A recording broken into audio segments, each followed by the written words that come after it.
In the bustling heart of Enugu stood a mansion that many admired from afar.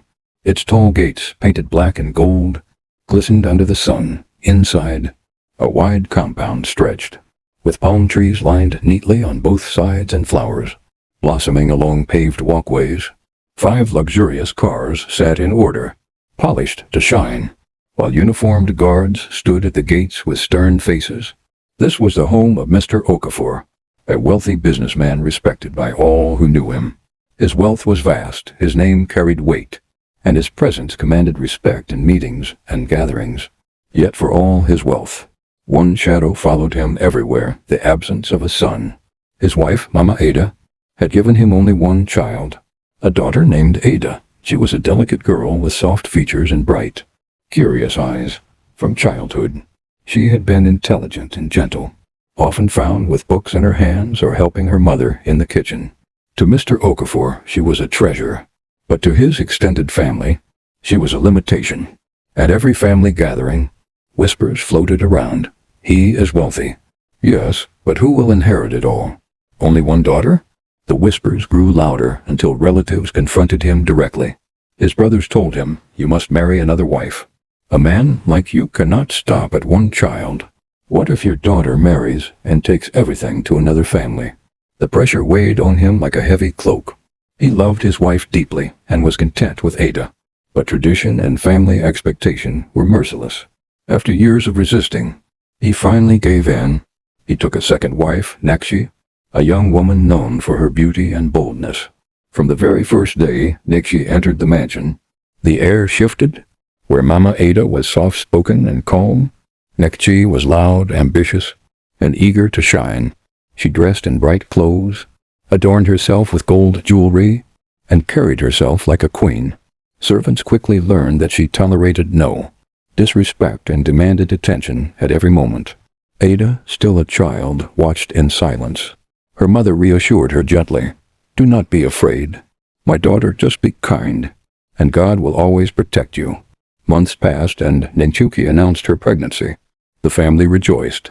Finally, they said, a son would come. Mr. Okafor, too, hoped silently that his troubles would end with a male child.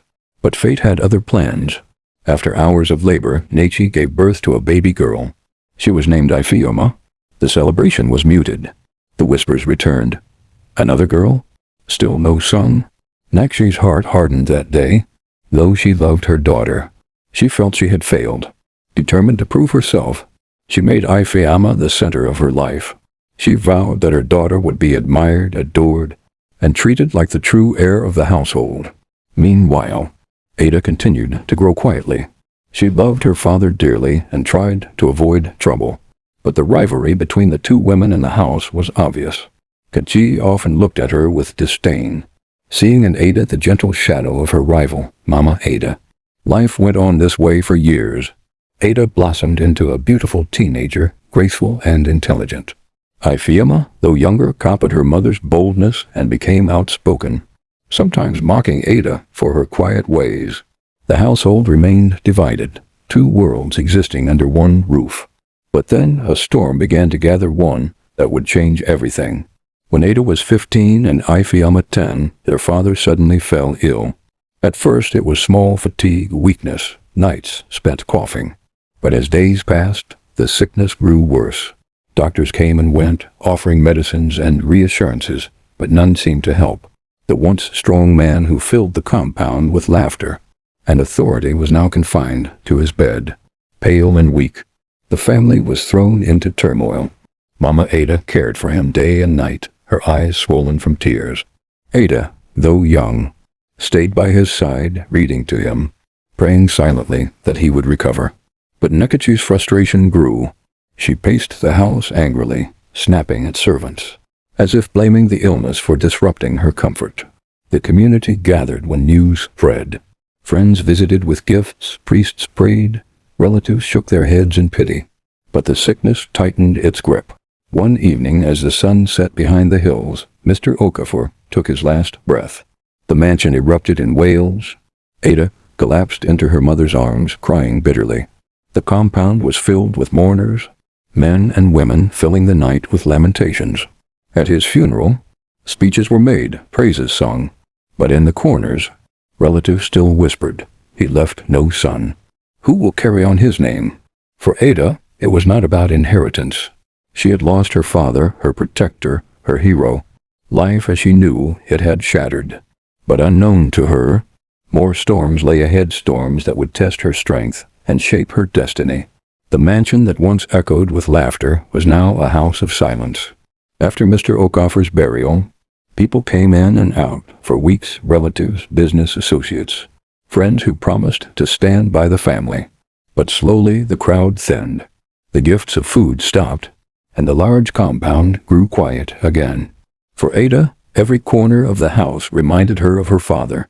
She would pass by his study and pause at the door, half expecting him to call her in for one of their evening talks.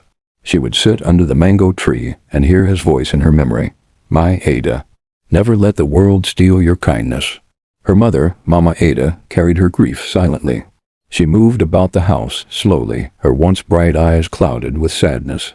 Ada often sat with her in the evenings, massaging her hands, whispering, Don't cry too much, Mama. God is still with us. But there was another presence in the house, louder, sharper, and more restless. Catchy, the second wife, wasted no time making her intentions known. She strutted around like the queen of the mansion, her bangles jingling, her voice rising above everyone else's. This house will not collapse because a man has died. Nekechi declared, her chin lifted proudly. I am still here. The staff glanced nervously at each other. Ada's heart thumped in her chest, but she remained silent. Life in the mansion became divided into two worlds. On one side were Nekechi and her daughter Ifeoma. They lived extravagantly, traveling, shopping, posting pictures with friends in fancy restaurants, wearing the latest clothes. Ifeoma was already bold like her mother, painting her nails bright colors and practicing how to walk in high heels. As months passed, tragedy struck again. Mama Ada fell ill.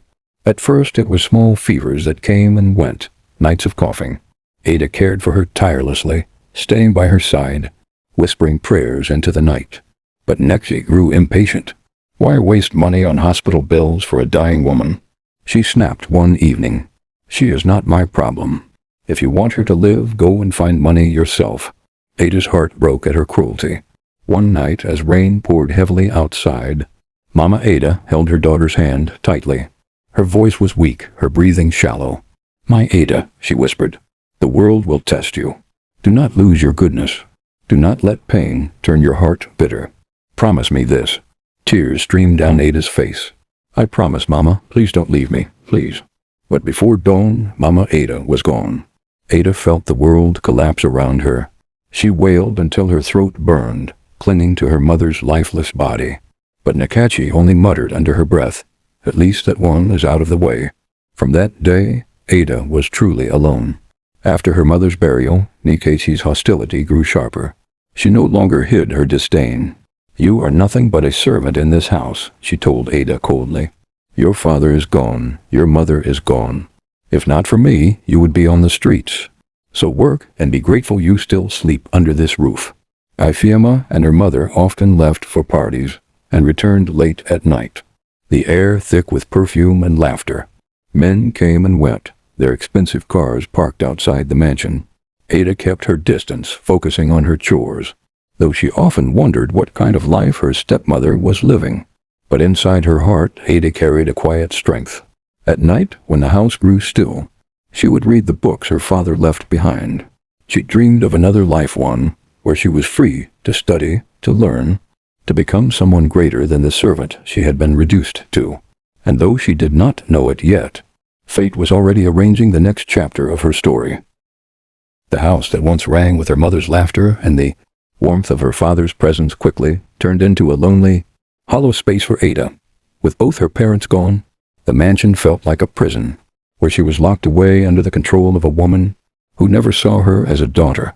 Catchy, Ada's stepmother, now ruled everything with a hardened heart and a greedy mind. In the first few weeks after her mother's burial, Ada still tried to find her footing. She prayed in her room every morning, clutched her mother's old rosary, and kept her father's picture close to her heart. But reality soon crushed those small comforts. Natchi wasted no time showing Ada that she was no longer welcome in her own home. If she hoped for kindness from her stepsister, she was quickly disappointed. Ifeoma was just like her mother, spoiled, arrogant, and ungrateful. One night, Ada overheard Natchi and Ifeoma talking while she lay awake in her room. "We must enjoy life now," Nkechi said, her voice sharp and full of pride. "Your father left wealth behind, and no one will tell us how to spend it. Cars, jewels, holidays, we deserve it all." "Yes, Mama," Ifeoma replied eagerly. They both laughed, a cruel sound that cut through Ada's heart. She realized they were determined to squander everything her father had worked for, while she was reduced to nothing in the very home he built. The pain deepened weeks later when Nkechi sold 3 of the family cars. Ada watched silently as strangers drove away in her father's precious vehicles, symbols of his hard work and success. But even amidst all this cruelty, Ada carried hope. She often whispered to herself, "One day I will rise." It was a hot afternoon in the dry season, the type when dust floated lazily in the air, and the earth cracked from thirst. Madam Natchi was throwing orders everywhere as she announced that Chief Obi will be visiting. Ada froze at the name. She had heard whispers about Chief Ez in town, a wealthy businessman, feared for his ruthless dealings. People said his money came from shady contracts and that he always got what he wanted. She had never met him, but the very sound of his name made her uneasy. By evening, the mansion looked spotless. The living room smelled of air freshener. The glass table sparkled, and plates of steaming delicacies were arranged on the dining table. Ada was sent to her room, but she could still hear the arrival when it happened. The compound roared with a deep rumble of expensive car engines. Ada peeped through the small window and saw a convoy of sleek black SUVs rolling in. Men in dark suits stepped out first, scanning the area before a tall, broad man with a protruding stomach emerged. His laughter was loud, his steps slow but commanding. "Ah, Madam Nkechi." Chief Ez's voice thundered as he embraced her. "You look younger every day. Ah, my dear Ifeoma. You have grown into a fine woman." Ifeoma giggled, adjusting her short dress as she twirled her braids. Ada sat back on her bed, listening closely. She heard plates clattering, wine being poured, and laughter echoing through the night. Hours later, Nkechi barged into Ada's room without knocking. "Get up, useless girl," she snapped. "Chief Ez wants to see you." Ada's heart skipped. "Me? Why, Ma?" "Don't ask me foolish questions. Just follow." Her legs trembled as she walked into the grand sitting room. The air smelled of cigar smoke and roasted chicken. Chief Ez sat like a king on the leather couch, one hand on his wine glass, the other stroking his thick beard. His eyes, small but sharp, scanned Ada from head to toe. "So this is the girl," he said slowly, as if tasting the words. Quiet beauty, innocent face. Nkechi, you did not tell me you had such a flower in your house." Ada lowered her gaze, wishing she could disappear. Nkechi laughed nervously. "She is just a poor orphan now. Chief, my husband's daughter, but I keep her here out of pity. Nothing special." Chief Ez chuckled, leaning forward. "Nothing special? Madam Nkechi, this one is more valuable than you think." Ada's stomach tightened. She didn't fully understand his words, but the way his eyes lingered on her made her skin crawl. That night, long after Chief Ez left, Nkechi and Ifeoma sat whispering in the living room. Ada, crouched behind the door, heard every word. "Chief Ez is powerful," Nkechi said. "Do you know how much he spends in one night at the club? Millions. If he takes interest in Ada, maybe we can use her to secure favors. After all, what else is she good for? She's not my blood." Ifeoma clapped her hands excitedly. "Mama, that's a brilliant idea. Let her be useful for once." Ada's breath caught in her throat. Tears welled in her eyes, but she pressed her hand over her mouth to stay silent. She now understood her stepmother was planning to trade her like property. That night Ada lay awake, clutching her late mother's rosary, whispering prayers into the darkness. "God, please don't let them succeed. Protect me from this man, protect me from their evil." But fate was already setting its stage. Days turned into weeks, and Chief Ez's visits became a routine. Every Friday evening, just as the sun dipped behind the trees and the air grew cooler, the loud hum of his convoy would announce his arrival. Inside, however, Ada's heart would always sink. Each sound of car doors slamming felt like a warning bell in her chest. She learned to recognize the heavy rhythm of Chief Ezzy's footsteps, the commanding way his voice filled every corner of the mansion. In the parlor, Chief Ez leaned back in his chair, his laughter booming. Nechi, you truly know how to keep a home. Your daughter here, he nodded at Ifeoma, is lively and bold. But this other one, his gaze shifted to Ada, and the room fell into silence. She is different, quiet. That type of quiet that hides fire. Ada's spoon shook in her hand. Ifeoma giggled, but her eyes darted at Ada with jealousy. Chief, don't mind her, Niki said quickly. She's shy, nothing more. In fact, she's not used to entertaining men like you. We'll train her, don't worry. Chief Ez chuckled, his gold rings clinking against his wine glass. Train her? Ah, Madam Ketchy, leave that to me. I have a way of bringing out hidden treasures. Ada felt her stomach twist. She excused herself, claiming she needed to fetch water, but in truth she just needed to breathe. Outside, she leaned against the wall, tears stinging her eyes as she whispered to herself, "Why me? Why can't they just leave me alone?" Later that night, after the guests had left and the mansion grew quiet, Ada overheard another dangerous conversation. From her small room, she could hear Nikachi's sharp voice through the thin walls. "I tell you, Ifeoma, this is our chance. Chief Ez likes Ada. If we play our cards well, he'll reward us handsomely. Do you know what kind of contracts he handles? One favor from him can improve our lives forever." Ifeoma, in a softer voice, replied, "But, Mama, what if Ada refuses? You know how stubborn she can be." Nkechi hissed. "Refuse? Who does she think she is? As long as she eats my food and lives under my roof, she will do as I say. Tomorrow I will speak to her directly. Enough of this, her silence. She must learn that she is nothing without me." Ada pressed her hands against her ears, but the words burned inside her skull. Her body trembled as realization sank in. They would not stop. They were determined to hand her over to Chief Ez, whether she liked it or not. The following week, things became worse. Chief Ez began sending gifts, not to the family, but directly to Ada. Expensive perfumes, shiny shoes, and even a gold-plated necklace were delivered in fancy boxes. When Ada tried to return them, Nechi slapped her so hard that her ears rang for hours. "Ungrateful wretch." Nachi spat. "Do you know what kind of man is showing interest in you? Girls in this city would give their lives for such favor, and here you are rejecting it. From today you will keep every gift Chief sends. Do you hear me?" Ada nodded silently, though tears rolled down her cheeks. She kept the gifts hidden under her bed, untouched, as if their shine carried poison. But it didn't end there. Chief Ez began to call. At first he asked simple questions. "How are you? Did you like the gift?" But soon his tone grew heavier, his words laced with meanings Ada didn't want to understand. "I will take care of you, my flower," he once said in his deep, rumbling voice. "Don't be afraid. Just let me in." Ada would clutch the phone, her mouth dry, unable to speak until he hung up. One night Ada had a nightmare.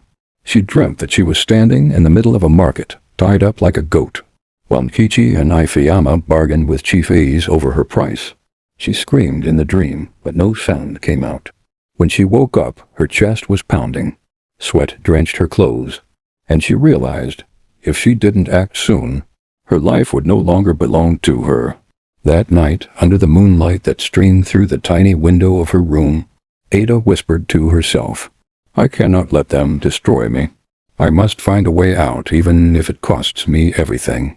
And with that, a seed of resistance, small, fragile, but burning, began to grow in her heart. When Ada's stepmother, Nikki, realized the interest of Chief Ez in Ada, she could hardly contain her excitement. To her mind, Ada would be sent to live with an older man, far away from the world she knew, and never return. She imagined the misery and control Ada would endure and felt a twisted satisfaction. But life had a way of twisting plans in unexpected ways. The nights in the mansion had grown colder for Ada, not because of the wind or the air conditioning, but because of the suffocating weight of control that clung to every corner of the house. Chief Ez's attention, Nechi's tyranny, and Ifeoma's growing arrogance created a cage around her, one gilded with wealth but empty of freedom. Ada realized that survival meant more than obeying. It meant outsmarting those who thought they held power over her. For days, Ada observed the movements of everyone in the house. She noticed that Chief Ez visited mostly on Fridays and occasionally on Wednesday evenings. Nechi and Ifeama spent most of the afternoons traveling to shopping malls, salons, and sometimes to the city center to meet important friends. She memorized the routines when the security guards changed shifts, which doors were often left unlocked, and where the hidden keys were kept. Every movement, every slight change in pattern became a piece of a puzzle Ada intended to solve. In her bedroom, she sketched maps of the mansion on scraps of paper, marking exits, hidden corners, and places she could hide if needed. She whispered to herself at night, "If I am careful, I can slip away without anyone noticing. I must be smart and patient." Please subscribe, turn on your notification button, like and comment. Ada knew she couldn't do it alone. One night, while carrying water to the backyard, she spoke to Kalu, the night security guard. "Kalu," she said softly, "I need your help. I cannot live here anymore." Kalu, an older man with a gentle face, frowned. "Miss Ada, you know how dangerous it is. Madam Ketchy, she won't let you leave so easily." "I know," Ada replied, "but I am ready to take the risk. I just need someone I can trust to watch out while I move." Kalu studied her for a long moment. Finally, he nodded. "All right, miss, I will help you, but you must promise me no mistakes. One wrong step, and it's over." Ada nodded, her heart pounding with hope and fear. For weeks, Ada memorized the city bus schedules, imagining a life outside the mansion where she could finally breathe freely. Meanwhile, she began subtly influencing Ifeama. Unlike Ada, Ifeama had been spoiled by Nkechi's extravagance. Yet she was lonely. Ada approached her carefully, planting ideas of kindness. "You don't have to be like Mama," Ada whispered one evening while helping Ifeama tidy her room. "There's a world beyond this house. You can choose a different path." Ifeama looked away, her eyes teary. Ada didn't press further, knowing that planting the seed was enough. With Kalu's guidance, over a hidden walkie-talkie, she crept through the house. Every step felt like walking on eggshells, every shadow a potential threat. The guard stationed at the front gate was distracted, as Kalu had predicted, allowing Ada to slip through the iron gates unnoticed. For the first time in years, Ada breathed fresh air that was truly her own. The city lights sparkled like 1,000 promises, each one calling her forward, toward freedom. Ada's relief was short-lived. She knew Nechi would discover her absence soon, and Chief Ez would be furious. But for now, she allowed herself a few quiet hours, walking the streets with all the courage she could gather. She also felt a spark of excitement, a feeling she hadn't felt since her mother passed. It was hope, fragile but powerful. Not far away, one of Ifeama's friends, returning from a late evening outing, spotted Ada, shocked. She quickly dialed Ifeama's number. "I just saw Ada. Did you send her on an errand this night?" "What?" Ifeama shouted, jumping up from her bed. She dashed into Ada's room, pulling open the wardrobe, yanking the curtains. Checking under the bed empty, panic surged through her. It wasn't love for Ada that made her heart race. It was fear of losing the favor and benefits that Chief Easy's interest in Ada promised. With trembling hands, she called her friend back. "Follow her. Don't let her out of your sight. Send me the location now." Meanwhile, Ada walked briskly, her slippers slapping against the tarred road.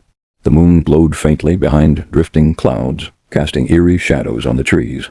She breathed deeply, savoring the illusion of freedom. She did not know that shadows were trailing her every move.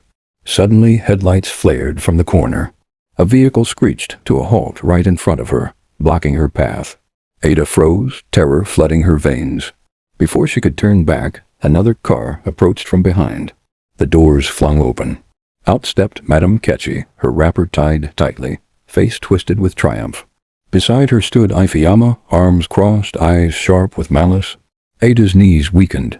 Her world collapsed. The freedom she thought she had snatched for herself had dissolved into the night air. "Foolish girl," Nkechi hissed. "You think you can outsmart me?" Within 30 minutes, Ada was dragged back home. Later that night, Madame Ketchy sat comfortably in her parlor, phone pressed against her ear. She wasted no time narrating the incident to Chief Ez, twisting the story as though she had rescued a runaway child. Chief Ez listened silently, then spoke with his usual calm authority. What will it take for Ada to be mine? At once, Madame Nagi's face brightened. Without hesitation, she named a huge sum of money. The transfer alert came instantly. She almost danced with joy. The following day, Chief Ez sent his driver to take Ada, but what Madame Ketchy did not know was that all his gestures, the way he watched Ada, the soft words he spoke, it had not been lust. It had been a test. Chief Ez was certain Ada was no ordinary girl. She was the one he would reserve for his son, Shaik, studying abroad. Ifeoma, meanwhile, was already proving to be a reflection of her mother's recklessness. And so, under the shadows of night, Ada's destiny began to take an unexpected turn. Ada was told to pack her belongings. Chief Ez's driver had arrived, his polished car glinting under the sun. Ada, confused and nervous, obeyed silently. She did not understand the full extent of what awaited her, but she knew her stepmother's smile was a warning. As the car rolled through the streets, Ada watched her old life shrink in the rearview mirror, the house, the servants, and even Ifeoma's distant silhouette waving from the gate. A mix of fear and curiosity churned in her chest. The estate was enormous, located on the outskirts of the city. High walls, manicured gardens, and the faint scent of exotic flowers made the place feel both intimidating and strangely comforting. Chief Ez greeted her with calm authority, his posture upright, his eyes sharp yet not cruel. Ada felt a strange sensation. This was a man used to power, yet there was no immediate threat in his gaze. To Ada's surprise, Chief Ez treated her not like a servant or a commodity, but like a precious ward entrusted to his care. "You will live here safely," he told her. "My son Shaik is abroad, finishing his studies. When he returns, you may marry him, if both of you agree. Until then, I will ensure you are educated and prepared for life." Ada's heart raced. She had expected harshness, cruelty, maybe even confinement. Instead, she was given a room furnished with comfort, access to private tutors, and the freedom to learn skills she had only dreamed of. Chief Ez even hired a mentor for her in technology and business, sensing her potential. Ada's days were filled with study, practical learning, and quiet reflection. Slowly, she began to regain confidence she never knew she had lost. Over time, Ada came to see Chief Ez not as a captor, but as a father figure. He taught her discipline without harshness, encouraged her to pursue skills, and shared life lessons that went beyond money and power.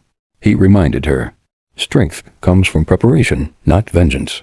If you want to succeed in life, you must learn now what others only wish they knew later. Ada absorbed every word, every lesson. Her mind, once clouded by fear and resentment, now burned with determination. 6 years passed. Ada had grown into a confident, capable young woman. She had mastered technology, learned business management, and even studied languages, skills that Chief Ez had encouraged her to pursue. When Shaik finally returned from abroad, he was impressed by the young woman before him. She was not just beautiful. She was intelligent, poised, and kind, traits that resonated deeply with him. "I've heard much about you," he said with a respectful bow, "and I am pleased with what I see. You are everything my father described, and more." Ada blushed but smiled. She felt no fear, only curiosity. Shaik was polite, patient, and genuinely kind, the opposite of the danger she had expected. Chief Ez introduced Ada and Shaik formally. Over weeks, the two spent time together, attending dinners, taking walks in the estate gardens, and discussing their shared visions for the future. Ada realized that Shaik's affection was genuine, not a requirement of duty. She also recognized that her life had changed completely, from a house servant under her cruel stepmother to a young woman nurtured, respected, and prepared to make her own choices. As the weeks turned into months, Ada and Shaik's relationship blossomed naturally. The estate, once intimidating, now felt like a safe haven where Ada could grow and be herself. Shaik admired her intellect, her resilience, and the gentle way she treated the estate staff. Ada, in turn, appreciated Shaik's respect for her opinions and his patience in understanding her past. 3 months after Shaik's return, the couple held a simple court wedding at the estate. Chief Ez was proud, not only because of the union, but because of the strong, capable woman Ada had become. Shortly after the wedding, Chike and Ada traveled abroad for further studies and work. Ada, who had once been confined to her stepmother's cruel household, now experienced a world full of opportunity. She attended workshops in technology, learned business strategies, and engaged in social initiatives that empowered young women like her. The transformation was astonishing. Ada's confidence soared, and Chike's admiration for her grew daily. The young woman who had once been a housekeeper under tyranny was now a respected partner in life and work, admired by all who met her. Years later, a letter arrived from a Nigerian law firm, informing Ada about her stepmother's declining health due to a deadly illness. Chief Ez had passed away by this time, and the responsibility of the estate and the family's affairs had shifted to Chike and Ada. Ada's heart hesitated. Memories of her stepmother's cruelty surfaced, the endless chores, the constant insults, the way she had sold the family's possessions. Yet, deep down, Ada felt compassion and a sense of duty. She decided she must return to Nigeria, not with anger, but with forgiveness and purpose. Ada and Chike returned, arriving quietly at the family estate. The stepmother, Nkechi, was weak and frail, shocked to see Ada, now a grown, confident woman, arriving not as a servant but as a respected guest with her husband. I can't believe this, Nkechi whispered, tears in her eyes. I thought I had ruined you. Ada's gaze was soft but firm. You treated me poorly, but I forgive you. Life gave us both lessons. Ada did not stop at forgiveness. She also took responsibility for her stepsister Ifeoma, who had fallen into addiction due to neglect and poor guidance. Ada funded her rehabilitation, enrolled her in counseling programs, and provided a structured environment to help her recover, physically and emotionally. Ifeoma struggled at first, resentful of Ada's success and frustrated by her own failures. But Ada's patient guidance and consistent support gradually broke through. The young girl began to regain hope, learning skills, attending school, and even volunteering with Ada to help others who had been neglected or abused. The estate, once a symbol of cruelty, became a place of growth and reconciliation, a living proof that forgiveness can transform lives. The days following Ada and Chike's return to Nigeria were filled with intense emotion and reflection. Nkechi, Ada's stepmother, had never expected this moment to see Ada not as a helpless girl but as a strong, accomplished woman. Nkechi's health had deteriorated rapidly. The illness that once threatened to take her life now made her rely on Ada for care. Ada, remembering the past yet determined to act with grace, tended to her stepmother's needs with patience and kindness. She coordinated medical care, ensured Nkechi received proper nutrition and comfort, and arranged for doctors to monitor her condition closely. Despite Nkechi's past cruelty, Ada's heart did not harbor revenge. She understood that resentment would only continue the cycle of pain. Meanwhile, Ifeoma, Ada's stepsister, began to see a new side of life. For years she had been pampered, misled and indulged, falling into addiction and carelessness. Now, Ada's guidance offered a new perspective: discipline, education, and self-respect. Ada mentored her personally, sharing lessons on independent decision-making and the importance of using wealth wisely. Slowly, Ifeoma began rebuilding her character, inspired by the woman who had once been her rival and now her role model. One evening, Nkechi called Ada to her bedside. Weak and frail, she whispered, "Ada, I was wrong. I treated you terribly. I was jealous of you, and I let my greed control me." Nkechi wept, finally releasing the guilt and pride that had trapped her for decades. In that quiet moment, the walls of resentment crumbled, leaving healing and peace in their place. After Nkechi passed away peacefully, Ada took on full responsibility for the estate and her stepsister. She honored her father's legacy by managing the family wealth wisely and ethically, ensuring the estate remained intact. Employees were cared for. Local communities benefited from philanthropic programs Ada initiated. Ifeoma, now recovering, began to understand her own potential and Ada's example of resilience and forgiveness. Together, they rebuilt the family bond, stronger and wiser than before. Ada and Chike returned abroad but maintained strong ties with Nigeria. Ada's story became a symbol of triumph over adversity, a testament to the power of forgiveness, intelligence, and moral courage. Where once she had been a victim of circumstance, Ada was now a leader, a mentor, and a woman whose heart and mind shaped not just her own life, but the lives of those around her. The estate, once a house of fear and manipulation, became a home of love, growth, an opportunity, a lasting proof that even the darkest beginnings can lead to radiant outcomes. Please subscribe, turn on your notification button, like and comment. What lesson did you learn from this story? Please share in the comment section.